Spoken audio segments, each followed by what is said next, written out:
উফ বাবা, তোড়ো তোড়ো তোড়ো। বৃষ্টি নামার আর সময় পেল না। তোল তোল।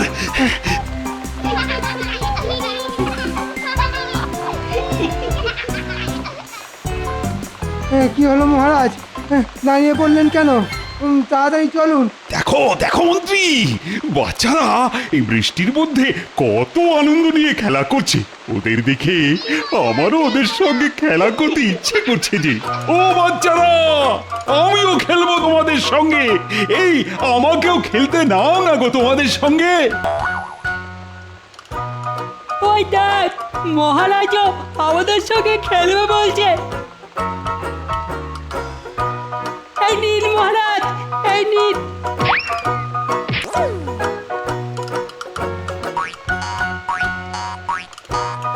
এই বৃষ্টির মধ্যে আপনি খেলা করবেন? আপনার কি মাথা খারাপ হয়ে গেল মহারাজ? অবশ্য হতেও পারে। শুনেছি বেশিক্ষণ ভেজা মাথায় থাকলে ঠান্ডা লেগে মাথার ঘিলু কাজ করা বন্ধ করে দেয়। আপনারও তাই হয়েছে বলে মনে হচ্ছে। কি, আমার মাথায় ঠান্ডা লেগে ঘিলু কাজ করা বন্ধ করে দিয়েছে? এত বড় কথা! দাঁড়াও, এইবার দেখো মন্ত্রী, আমার মাথায় ঠান্ডা লাগার ফল। ওরে বাবা রে, আর বলবো না, ক্ষমা করে দিন মহারাজ, ক্ষমা করে দিন। আর বলবো না এমন কথা। না না না, সব কিচ্ছু শুনবো না। এই নাও। কি মজা, কি মজা, কি মজা!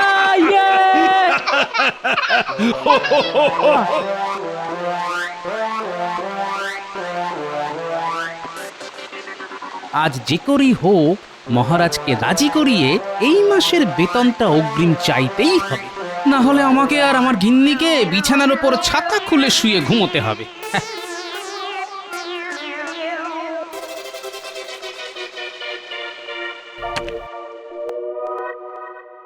ওই দেখুন, গোপালও এসে গেছে। রোজ গোপাল রাজসভায় আসতে দেরি করে, কিন্তু আজ গোপালও রাজসভায় চলে এলো। কিন্তু মহারাজ এখনো এলেন না। আমি এসে গেছি, এসে গেছি, এসে গেছি। কি মহারাজ, আপনার এই অবস্থা হলো কি করে? আরে খেলা করতে গিয়ে হয়েছে গোপাল। রাস্তা দিয়ে হেঁটে আসতে গিয়ে দেখলাম তোমার নাতি নাতনিরা বৃষ্টির মধ্যে ভিজতে ভিজতে খেলা করছে। আর ওদের দেখে আর খেলার লোভ আমি সামলাতে পারলাম না জি। আর মন্ত্রী মশাই, আপনার এই অবস্থা হলো কি করে? ওই মহারাজকে বারণ করতে গেছিলাম, শুনলেন না? কি মারটাই খেলাম, বুঝেছেন? এখনো সারা শরীর যন্ত্রণায় টনটন করছে। সে তো আপনাকে দেখেই বোঝা যাচ্ছে মন্ত্রী মশাই, ভিজে দাঁড় কাক। মহারাজ, ভিজে রাজপোশাক পরে বেশিক্ষণ থাকা উচিত নয়। এতে আপনার ঠান্ডা লেগে যেতে পারে।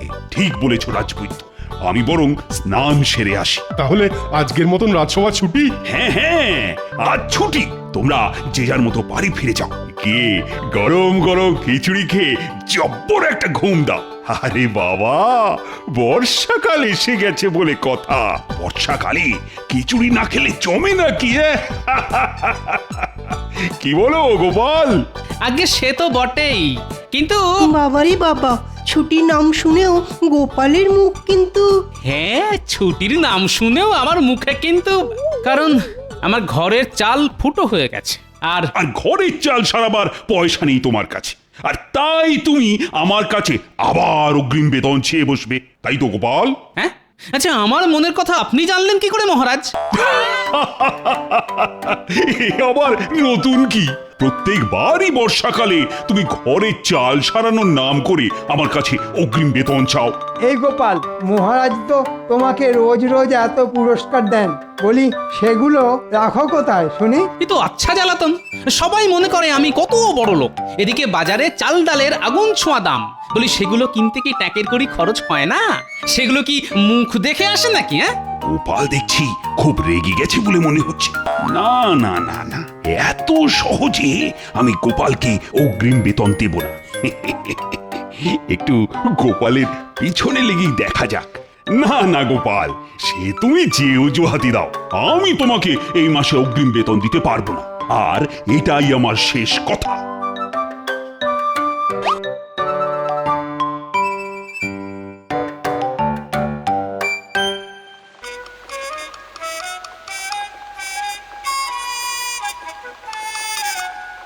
এই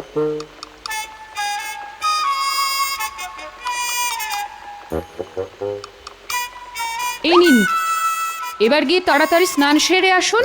হ্যাঁ হ্যাঁ, এই এক্ষুনি যাচ্ছি। আমি আজ মুগ ডালের খিচুড়ি করেছি, আর তার সাথে গরম গরম বেগুনি। তাড়াতাড়ি আসুন।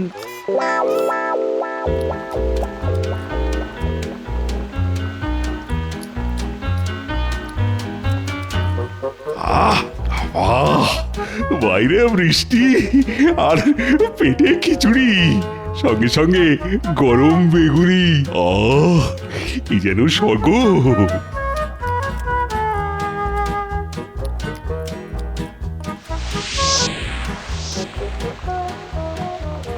সে কি, মহারাজ তোমাকে অগ্রিম বেতন দেবেন না বললেন?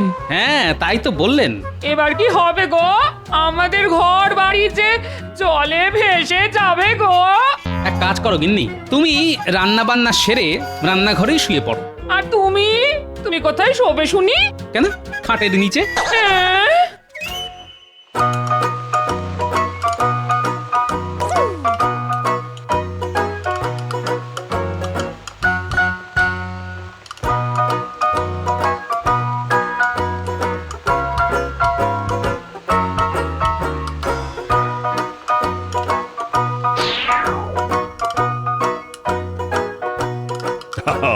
কাল রাতে সবার কেমন ঘুম হলো শুনি?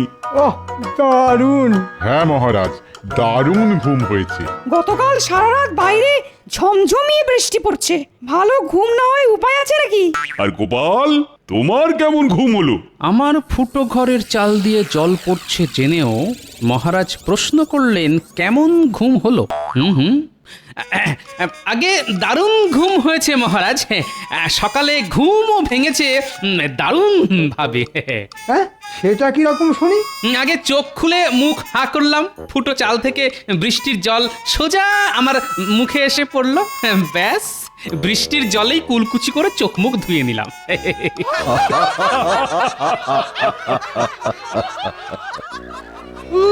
বাবা, উরি বাবারি। বাবারে, কোথা থেকে বেরোচ্ছে? মহারাজ, এটা জুতোর দুর্গন্ধ। চামড়ার জুতো বেশিক্ষণ ভিজে থাকলে এরকম দুর্গন্ধ বেরোয়। বাপরে বাপ, গন্ধের চোটে নাক করেছি বন্ধ।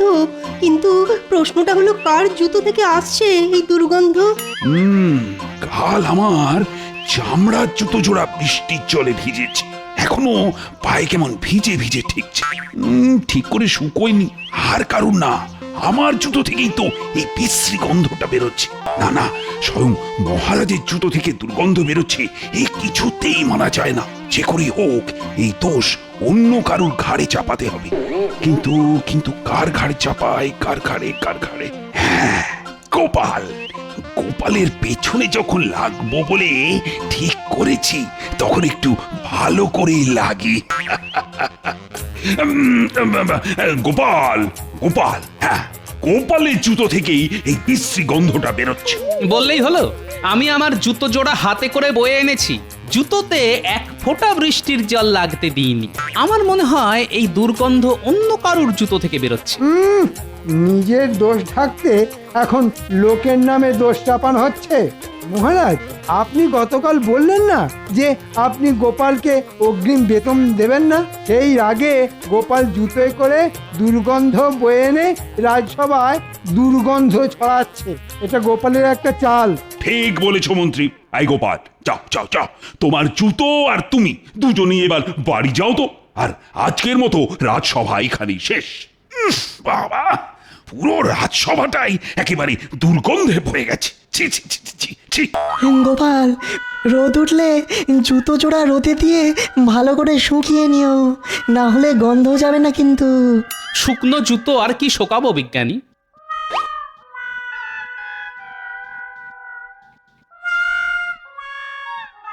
যাক, দুর্গন্ধটা আগের থেকে একটু কমেছে বলে মনে হচ্ছে। তাই তো, দুর্গন্ধটা আর আগের মতন তো নেই। এখন দুর্গন্ধটা আগের থেকে অনেক কম। তার মানে মহারাজ দুর্গন্ধটা আর কারোর জুতো থেকে নয়, আমাদের মহারাজের জুতো থেকে বেরোচ্ছে। আর তাই সেটা বুঝতে পেরে মহারাজ রাজসভা ছুটি দিয়ে চলে গেলেন। আর মহারাজ যাওয়ার সঙ্গে সঙ্গে জুতোর দুর্গন্ধও চলে গেল। কিন্তু মহারাজ তো শুধু চলে গেলেন না, যাওয়ার আগে দোষটা চাপিয়ে গেলেন আমার ঘাড়ে। এই গোপাল, যাও যাও যাও, বাড়ি যাও।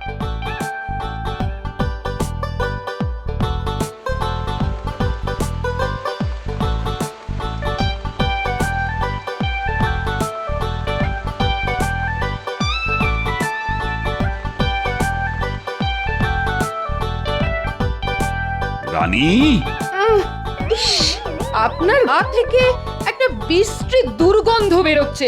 ইস, আরে না না, পা থেকে নয়, পা থেকে নয়, মানে এই ভেজা চামড়া জুতো থেকে। ওটাকে তাড়াতাড়ি বিদায় করুন, না হলে এই দুর্গন্ধের চোটে আমি অজ্ঞান হয়ে যাব। ওহ, হ্যাঁ হ্যাঁ, আমি আর আমার জুতো দুজনেই বেরিয়ে যাচ্ছি। তবে রানী, আবার কি হলো? আজ রাজসভায় না আমি গোপালকে আচ্ছা বোকা বানিয়েছি। আমার জুতো থেকে বেরোনো দুর্গন্ধের বদনাম আমি গোপালের ঘাড়ে দিয়ে দিয়েছি। কাল রাজসভায় আমি আবার এই জুতোটা পরেই যাব, আর আবার আমি গোপালের ঘাড়ি দোষ চাপাবো। গোপালের বাংলার পাঁচের মতো মুখখানা দেখতে আমার যে কি ভালোই লাগে না। যেটা আন্দাজ করেছি সেটাই সত্যি হলো দেখছি। ঠিক আছে মহারাজ, গোপাল ভাঁড়ও ছেড়ে দেবে না।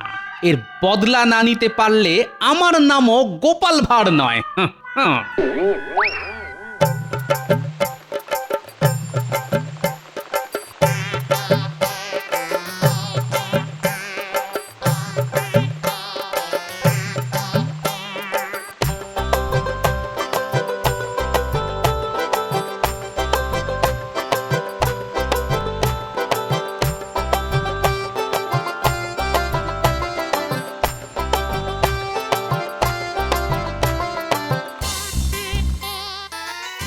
এই যে খুদের দল, বৃষ্টিতে ভিজে কি করছিস তোরা?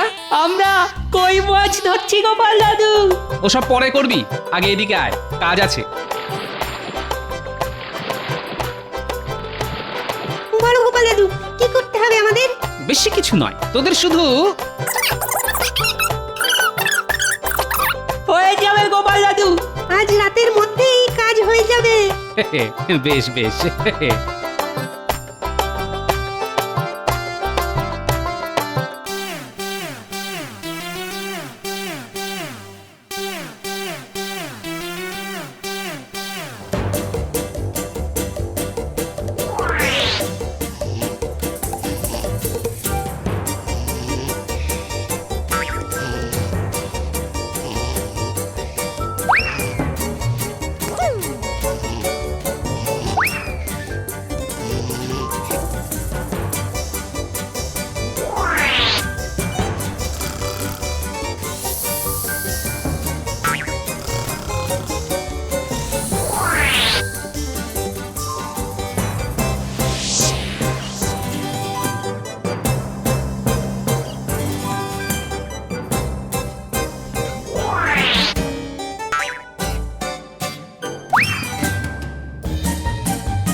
গোপাল দাদু, তোমার কথা মতন কাজ হয়ে গেছে। তা কেমন কাজ করলি দেখি? এই দেখো গোপাল দাদু। এবার জমবে খেলা। কাল রাজসভায় মহারাজকে এমন শিক্ষা দেব যে আর কোনোদিন গোপালকে নিয়ে মজা করা তো দূরের কথা, গোপালের নাম মুখে আনতে গেলেও মহারাজ 10 বার ভাববেন।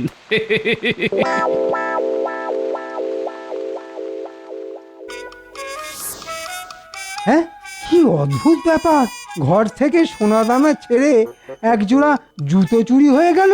হ্যাঁ, ঠিক বলেছেন মন্ত্রী মশাই, গতকাল রাতে বাড়ি থেকে আমাদের সবার জুতো চুরি হয়ে গেছে। একেই বলে ভাগ্যের গুঁতো, সব ছেড়ে ছুড়ে শেষে কিনা চুরি হলো জুতো।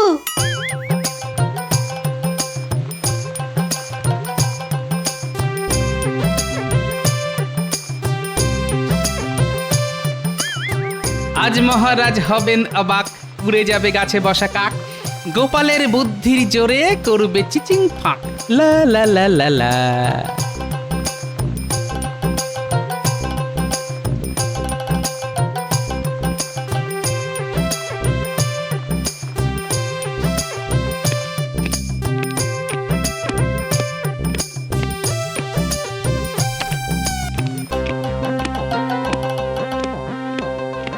এ কি গোপাল, তোমার পায়ে জুতো?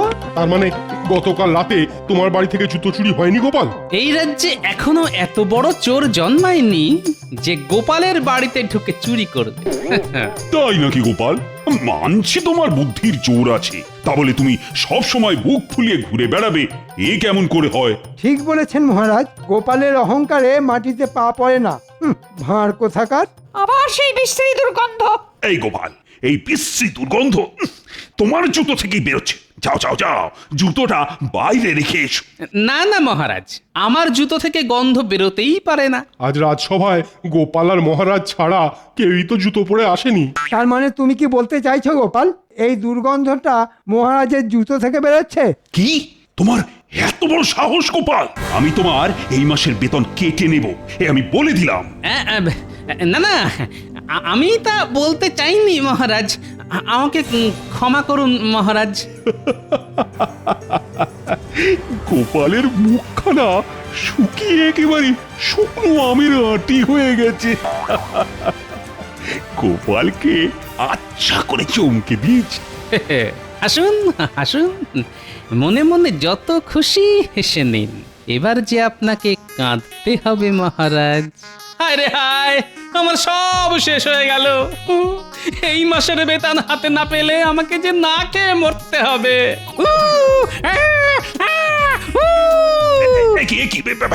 এসব এসব কি হচ্ছে গোপাল? পড়ে গেলাম, বাঁচাও বাঁচাও বাঁচাও। গোপাল পাগল হয়ে গেছে মহারাজ। না না না না, পাগল নয়, এ তো মৃগী রোগের লক্ষণ। বাবা রে, রাজবৈদ্য, ও রাজবৈদ্য, কিছু একটা করো। আরে আরে আরে, গোপালকে শান্ত করো, না হলে আমার হাতখানা, ওরে বাবা রে। জুতোর দুর্গন্ধ মহারাজ, চামড়ার জুতোর দুর্গন্ধ শোকালে মৃগী রোগী শান্ত হয়ে যায়। তাহলে এক্ষুনি গোপালের পা থেকে জুতোটা খুলতে হবে। এই যা করা তাড়াতাড়ি করো। ওরে বাবা রে, ও বাবা। দাঁড়ান দাঁড়ান মহারাজ, এই এই এই, ওরে বাবা, ও কি শক্ত, কিছুতেই খুলছে না। ও না না না, গোপালের জুতোয় কাজ হবে না। আমার জুতোই বিশ্রী দুর্গন্ধ হয়েছে, ওটা শুকলেই গোপাল শান্ত হবে। আরে বাবা, কি হলো? কথা কানে যাচ্ছে না। এতদিন আমার জুতো থেকেই দুর্গন্ধ বেরোচ্ছিল, তাই তো জুতোটা আগে গোপালের নাকের কাছে নিয়ে ধরো। এ কাজ আরো তাড়াতাড়ি হবে। উফ বাবা, আরে তাড়াতাড়ি, ওরে বাবা রে। তার আর দরকার নেই মহারাজ, গোপাল সুস্থ হয়ে গেছে। নয় মহারাজ, হ্যাঁ, গোপালের কিছুই হয়নি মহারাজ। এ তো সত্যিটা আপনার মুখ থেকে বার করার জন্য একটা ছোট্ট অভিনয় ছিল মহারাজ।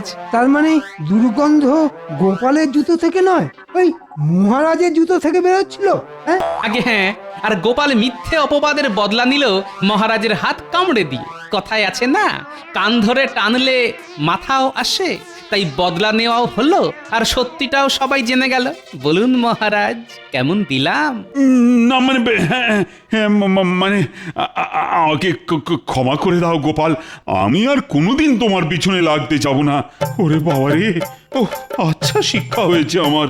আজ রাজসভায় আমি আর মহারাজ বাদে কেউ যাতে জুতো পরে না আসতে পারে, তাই গতকাল রাতে আপনাদের বাড়ি থেকে আপনাদের জুতো জোড়াগুলো আমি সরিয়েছি আমার নাতি নাতনিদের সাহায্যে। আপনারা আপনাদের জুতোগুলো আবার ফেরত পেয়ে যাবেন। উফ গোপাল, যেমন তুমি তেমন তোমার বুদ্ধি। আমি হার মানছি গোপাল, আচ্ছা শিক্ষা হলো আমার। এই নাও আগামী 2 মাসের অগ্রিম বেতন আমি তোমাকে পুরস্কার হিসেবে দিলাম। যাও যাও গিয়ে বাড়ির ফুটো চালটা সারিয়ে নাও। একেই বলে জুতো মেরে মোহর দান। চললাম মহারাজ।